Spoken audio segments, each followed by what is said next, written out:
Okay, magandang gabi mga kaklase. So, kami ang Group 1 dahil ang mga pangalan namin na nagsisimula sa letrang K! Ako si Kring. Ako si Kenny. Ako si Kay. At ako naman si Christmas na may joy. Wow. Ayan. So,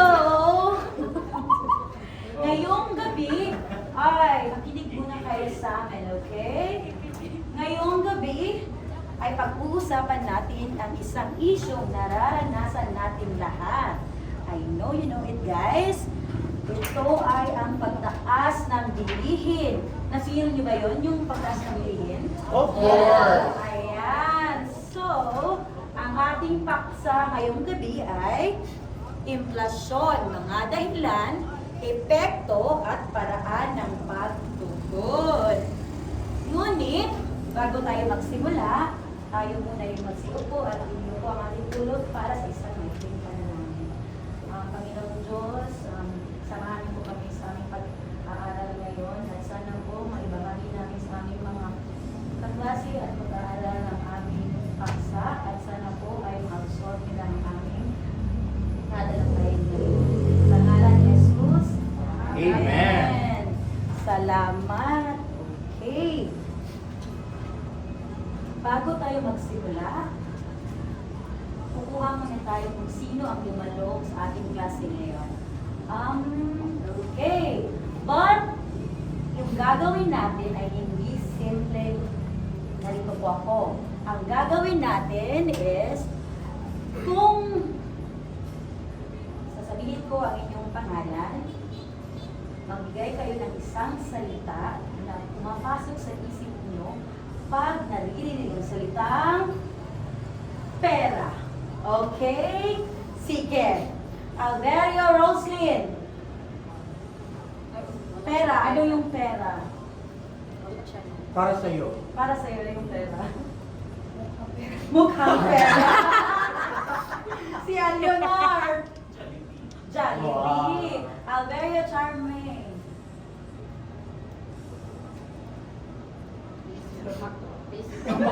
Macdo.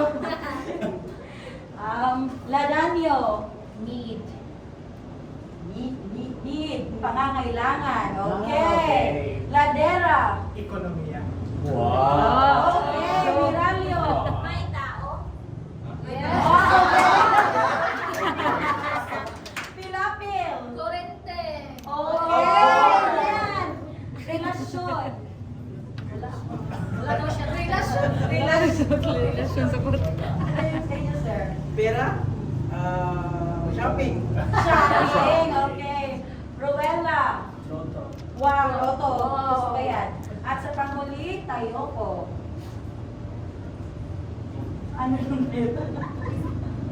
Okay, pangangailangan. Salamat mga kaklase sa inyong mga sagot. Lahat sila ay maibabahagi natin sa ating... Ayan. Nakita niyo ba to? Lahat ng sinasabi niyo, yung Jollibee, yung Macdo, is pupunta sa paksa natin na inflasyon. But bago natin iyon tatalakayin, tingnan muna natin ang larawang ito. Dito sa green at dito sa red na part, ano yung napapansin nyo? Ginoong Ladera, ano po yung napapansin nyo sa mga larawang ito? Ang pagtaas ng presyo. Okay, so sinabi ko kanina, di ba, ang pagtaas ng presyo ng mga bilihin. So ano kaya ang dahilan? Okay? Ayan. Bago tayo magpunta, atin mo nang bisitahin kung ano ang layunin ng ating pag-aaral. Una, sa pagtatapos ng aralin, ang mga mag-aaral ay naipapaliliwanag ang konsepto ng inflasyon at natutukoy ang mga pangunahing dahilan nito. Pangalawa, napahahalagahan ang halagahan ng pagtutulungan at pagiging responsable sa pagharap sa epekto ng inflasyon. At pangatlo, at sa huli, nakabubuo ng mga mungkahing paraan upang makatugon ang pamilya sa epekto ng inflasyon. Tandaan niyo mga kaklase, ito ang ating gabay ngayong gabi. Handa na kayo?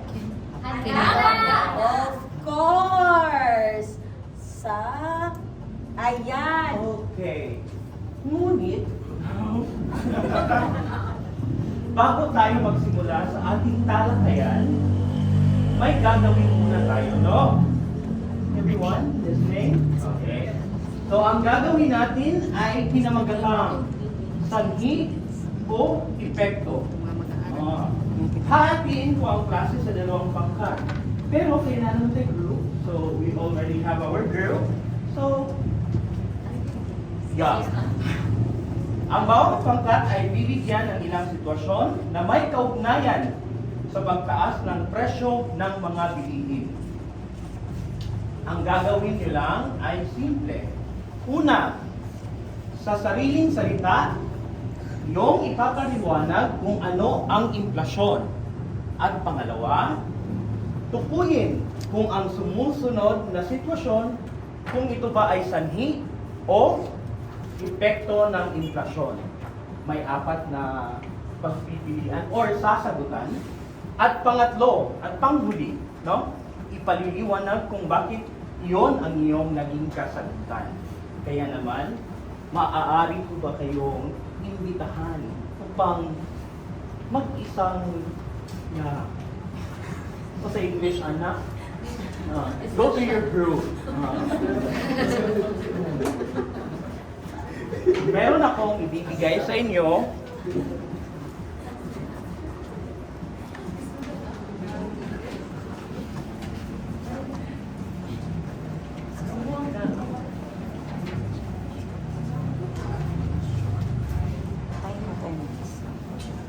Bilang gabay, bibigyan ko kayo ng isang halimbawa.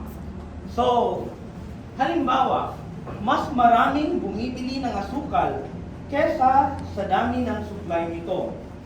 Sir John, dahil ikaw ang nakatayo, para sa iyo, Sir John, ito ba ay sanhi o epekto ng inflasyon?